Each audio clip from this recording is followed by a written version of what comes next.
Et j'ai 87 ans et j'ai connu une France complètement différente de celle de maintenant, par rapport à mon âge, voilà.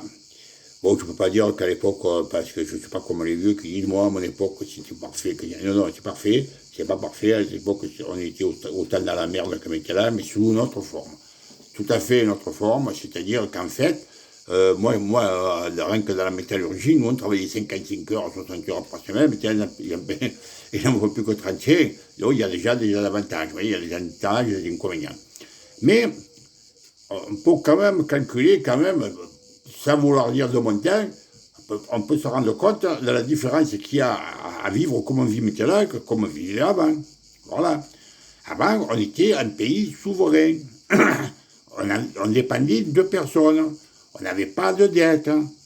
On pouvait décider par nous-mêmes si on voulait faire telle loi ou pas telle loi. Il y avait même des référendums. Voilà. Et nos politiques pratiquaient. Il y avait une assemblée nationale qui fonctionnait. Voilà. Pas toujours terrible, mais ça marchait. Tout ça ne pouvait pas durer.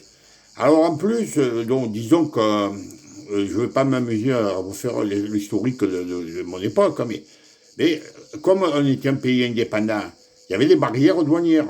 C'est-à-dire que si on fabriquait un pantalon en France qui coûtait, mettons, par exemple, 100 francs, parce que c'était un franc à l'époque, s'il arrivait un pantalon de Chine qui coûtait que 2 francs, eh ben on fit 8 euros de douane, ce qui fait que ça les présentait compétitifs en France. Tous les produits qu'on importait, ils étaient compétitifs à ceux qu'on fabriquait. C'est-à-dire qu'on avait le choix de choisir entre le français ou étranger. Voilà. Mais c'était compétitif. C'est plus compétitif maintenant. Voilà. Alors, qu'est-ce qui s'est passé avec le temps? La France, qui était un pays phare, et qui est devenu une bougie, je suis désolé, hein, on s'est foutu dans 3 merdes, 3 fléaux. L'Union européenne, l'OTAN et la mondialisation. Et je vais vous expliquer pourquoi. D'abord, l'Union européenne. 27 pays qui ne parlent pas la même langue, qui n'ont pas les mêmes mœurs, qui n'ont pas les mêmes façons de vivre, qui n'ont pas les mêmes goûts, qui n'ont pas la même façon de s'habiller même, qui n'ont rien de commun. En plus, qui ne s'aiment pas entre eux, bien souvent, hein, avec des gens qu'on ne connaît pas, qui nous donnent des ordres, qui se gavent, parce qu'ils se gavent sur notre compte. On est commandé par des gens, on ne les connaît même pas, ces gens-là. Bon, voilà. Ils votent des lois, ils votent des trucs, on ne sait même pas qu'est-ce que c'est. Et nous, on est là comme des pions, on est au garde à vous, on est obligé d'obéir à ces gens-là. Voilà. Voilà, l'Europe, c'est ça. Et on n'a plus de dépendance, on n'a plus rien. On dépend de gens que moi, je ne veux pas qui voilà. Voilà, maintenant, j'ai appris qu'il y avait Ursula, je l'appelle Van mes biens. Bon, enfin, bref. Hein. Premier fléau. Deuxième fléau, l'OTAN. Alors, le général de Gaulle, lui, il est arrivé à nous sortir de l'OTAN. Bon. Sarkozy, il a réussi l'exploit de nous remettre. Alors, on est retourné au commandement européen. Résultat, on est à la botte des Américains qui décident pour nous de tout. Ils font de nous des pions. Hein. Alors, ils voudraient qu'on fasse la guerre aux Russes. C'est-à-dire qu'eux fourniraient les armes et nous, on fournirait la chair à canon. Vous voyez ce que je veux dire? Parce que tout ça, c'est un magouille d'Ukraine. C'est une magouille dans ce sens. Il ne faut pas vous leurrer. Tout le reste, c'est du pipeau. On vous joue que de la flûte. Hein. Parce que, voilà, en fait, tout a été combiné comme ça. Ils ont poussé les Russes à faire ça, à l'Ukraine, avec l'idée derrière la tête que toute l'Europe, on allait rentrer en guerre contre les Russes, et que eux, les Américains, considéreraient le bénéfice, parce qu'on se massacrerait entre nous, hein, et eux resteraient à l'abri. Ils nous fourniraient les armes et nous la chair à canon. Voilà pourquoi, qu'est-ce que c'est l'OTAN. Les points de virgule, voilà. Après, il y a eu la mondialisation. Alors, la mondialisation, il y a aussi que c'est les multinationales qui l'ont mis en place, il ne faut pas les se leurrer. Hein. Bon. Il n'y a aucun pays au monde qu'on a fait voter pour savoir s'ils étaient d'accord qu'on supprime les barrières douanières. D'accord? Aucun. Oh, ça nous est tombé dessus, comme ça, là, par enchantement, pouf. Ils ont fait l'Organisation mondiale du commerce, les banques centrales, tous ces roquets de la finance, ils ont monté cette affaire pour se gaver. Et nous, finalement, de fil en aiguille, on ne sait plus rien faire dans ce pays. On a tout perdu. On a perdu notre métallurgie, on a perdu notre textile, on a perdu de faire des machines-outils. On ne sait pratiquement plus faire des bateaux, à part un peu, il y a un courant dans le nord, là-bas, à Wavre, au Dunkerque, je ne me rappelle plus où.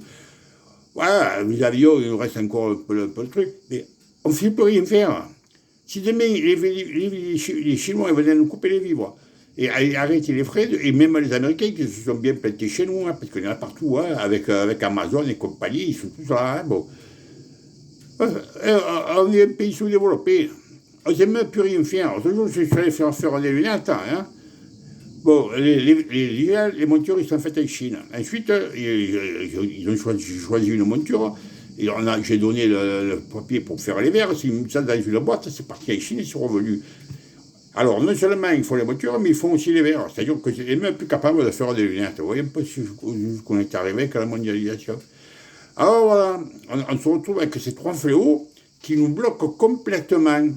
On ne peut plus rien faire grâce à ces trois fléaux-là. Bon. Et alors, nos hommes politiques, alors, qu'est-ce qui est pour et qu'est-ce qui est contre?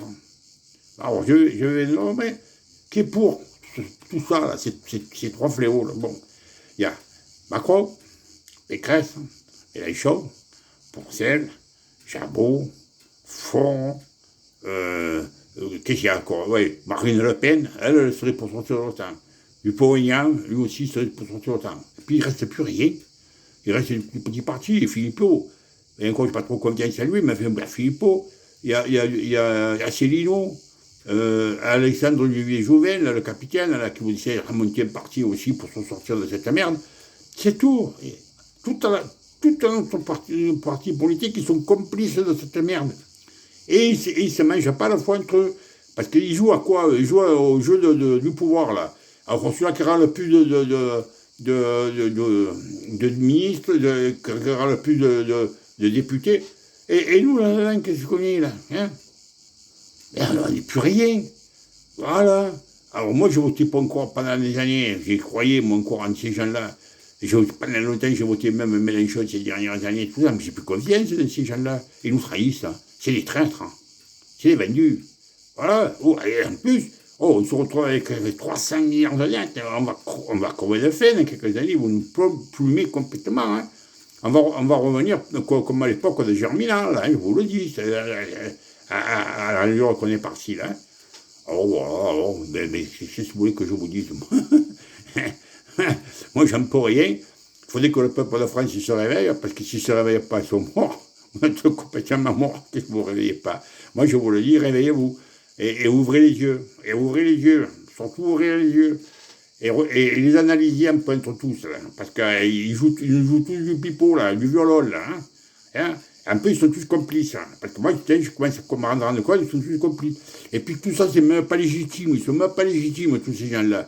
Parce que si on enlève déjà les 53% des gens qui n'ont pas voté, je suis sûr qu'il y en a déjà les 3/4 dedans qui voudraient sortir de l'Union Européenne, de l'OTAN et de la mondialisation, sans compter que tous ceux qui sont allés voter pour eux, pour Mélenchon, pour Marine Le Pen et même pour Macron, je suis sûr que dans le temps, il y en a encore qui voudraient sortir de l'Union Européenne, de l'OTAN et de la mondialisation.